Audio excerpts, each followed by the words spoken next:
I will be dividing you up into groups. I will be giving you your worksheets, and then we will begin our walking museum. I always go back through my lessons for this upcoming week or month, and I say, is this really the best lesson I could make? And I always try to make it better and better and think, a kid would really like this. Like today's lesson, I thought, kids would really like kind of just moving around, me not saying anything, but they themselves are the ones that are learning. That's the one rest. So they'll survive at least 3 hours more, which gives you time to find a way of survive, like find a solution. Within 2 hours, or like figure out what to do. yeah, or like in that specific time frame. You're gonna start to panic, and then they're gonna start like zoning out. No, what if something floats to you? So the activity that we did today was a little different.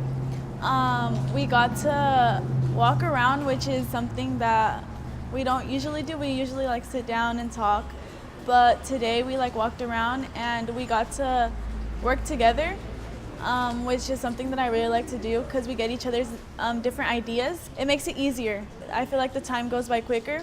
It's interesting. What we're gonna do now is you are gonna start your stations. Team 1, you're doing horsepower. Team 2, you're doing your web quest. You can find all the information you need in Google Classroom.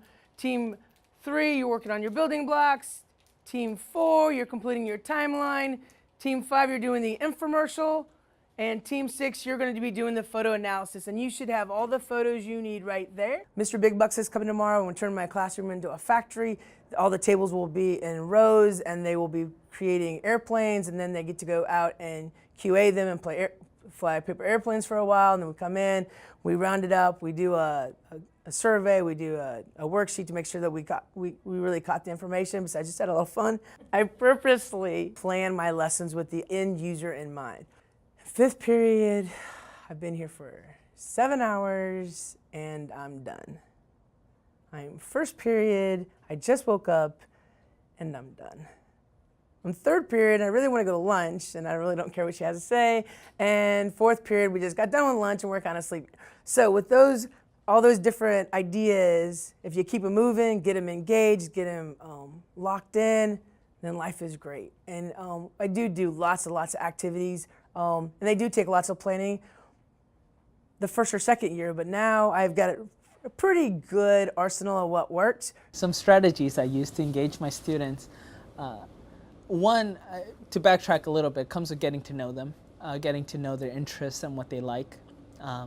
For the students that don't necessarily care too much about school, they care about something else. So for a lot of my students, it comes down to sports. It comes down to games. So at this time, independent time, that is yours. Number 6. What's your jam? Mexican music. Okay. Go for it. It's your jam, it's your time, okay?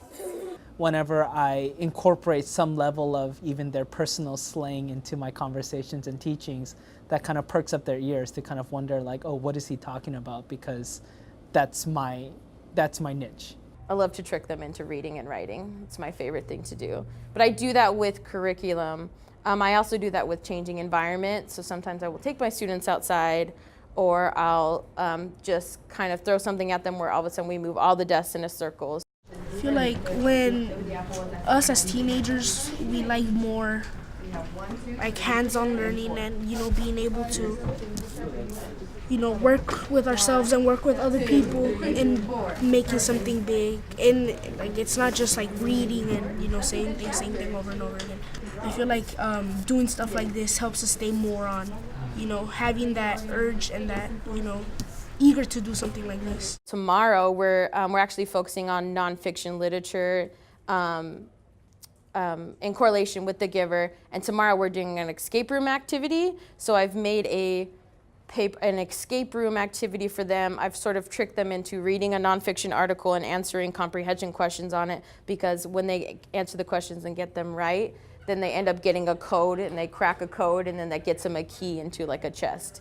We just have an amazing teacher that teaches us, and she makes everything fun, and because I guess her now, as she went through our stage of this life, so I guess she understands us, a little bit more, and she knows what we will like and what we will not like.